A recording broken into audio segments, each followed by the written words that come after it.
আহারে এরকম লাল লাল ঝাল ঝাল গরুর মাংস হইলে কি লাগে বলেন তো সাথে? পরোটা কিংবা খিচুড়ি। চলেন শুরু করে দেই রেসিপিটা। আর রেসিপিটা করতে কিন্তু খুব বেশি কিছু লাগবে না। আপনাদের সবগুলো ইনগ্রিডিয়েন্টস পরিচিত আমি জানি, যার জন্য আমি নামটা বললাম না। আপনারা দেখেই বুঝতে পারছেন আমি এখানে কি কি ব্যবহার করতে যাচ্ছি। খুবই অল্প। আমি একটা প্যানের মধ্যে তেল হালকা গরম করে দিয়ে দিলাম হচ্ছে কিউব করে রাখা গরুর মাংস। আমি এখানে কোনো হাড্ডিওয়ালা গরুর মাংস দেইনি, কারণ আপনাদের দুলাভাই কিন্তু হাড্ডি সহ গরুর মাংস খেতে পারে না। তো আমি এর জন্য এটা স্কিপ করেছি। আপনারা চাইলে গরুর মাংস হাড্ডি সহ দিতে পারেন, যেহেতু কোরবানি ঈদ চলে এসছে। এখন তো সবাই মোটামুটি গরুর মাংস খাবেন।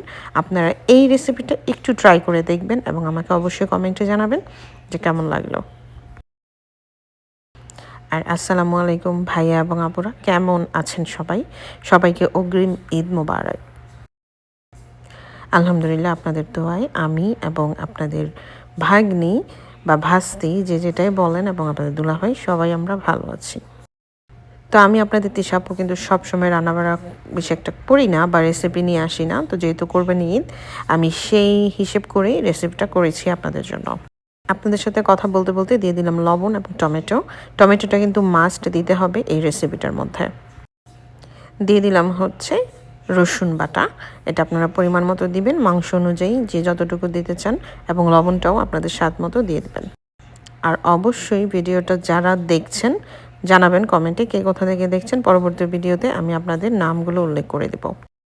এর মধ্যে দিয়ে দিলাম মরিচের গুঁড়া। মরিচের গুঁড়াটা দিয়েছি হচ্ছে কালারের জন্য। এই মরিচে কিন্তু একটুও ঝাল নেই, তবে আপনারা যদি ঝাল খেতে চান আপনারা ঝাল দিতে পারেন। দিয়ে দিলাম কিছু আস্ত রসুন এবং কিছু আদা কুচি। আস্ত রসুন এবং আদা কুচিটা কিন্তু আপনার মাংসের ফ্লেভারটা আরও বেশি মজার করে দেবে। এখন দিয়ে দিয়েছি হচ্ছে পেঁয়াজ কুচি। পেঁয়াজটা আমি খুব বেশি একটা কুচি করিনি, একটু বড় বড় করে রেখেছি যাতে দেখতে সুন্দর হয়, ফ্লেভারটা ভালো আসে। দিয়ে দিলাম হচ্ছে কাঁচামরিচ। এখন কিন্তু এটাকে আমরা নেড়ে চেড়ে ভেজে ফেলবো। এটা শুধু এখন ভাজার পালা, আর কোনো কিছু করতে হবে না। আপনাদের যদি মাংসের মধ্যে হাড্ডি থাকে তাহলে আপনাদের একটু পানি দিয়ে তারপরে ভালো করে সেদ্ধ করে রান্না করে নিতে হবে, যাতে আপনারা ভালোভাবে খেতে পারেন। দিয়ে দিলাম হচ্ছে কালো গোলমরিচের গুঁড়া।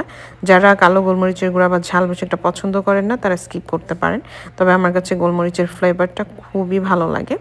এখন এটাকে আমি আরও একটু ভালো করে নেড়ে চেড়ে তারপরে নামিয়ে ফেলবো। তো আপনারা সবাই কিভাবে প্রস্তুতি নিচ্ছেন ঈদের, কার কী রেসিপি অবশ্যই জানাবেন। আমার কিন্তু রান্নাটা হয়ে গেছে। ঝাল ঝাল লাল লাল খুব মজার একটি গরুর মাংস রেসিপি আপনাদের সাথে শেয়ার করলাম ঈদের জন্য। এবং সবাই কিন্তু ভালো থাকবেন, ভালোভাবে ঈদ উদযাপন করবেন আপনাদের আত্মীয় স্বজন, বাবা মা ভাই বোন সবার সাথে। আর যারা নাকি দেশের বাহিরে থাকেন, বাংলাদেশের বাহিরে, সবাইকে জানাচ্ছি আন্তরিক আন্তরিক শুভেচ্ছা। জানি অনেক সময় বাবা মা ভাই বোন ছাড়া ঈদ করতে অনেক বেশি খারাপ লাগে, কিন্তু কিছু করার নাই। তারপরেও চেষ্টা করবেন ফোনের মধ্যে থেকে তাদের সাথে ঈদটা এনজয় করার জন্য, যেটা আমি করে থাকি। আর আমার রান্না কিন্তু হয়ে গেছে আলহামদুলিল্লাহ। সবাই ভালো থাকবেন। আজকের মতো এখানে আল্লাহ হাফেজ, টাটা।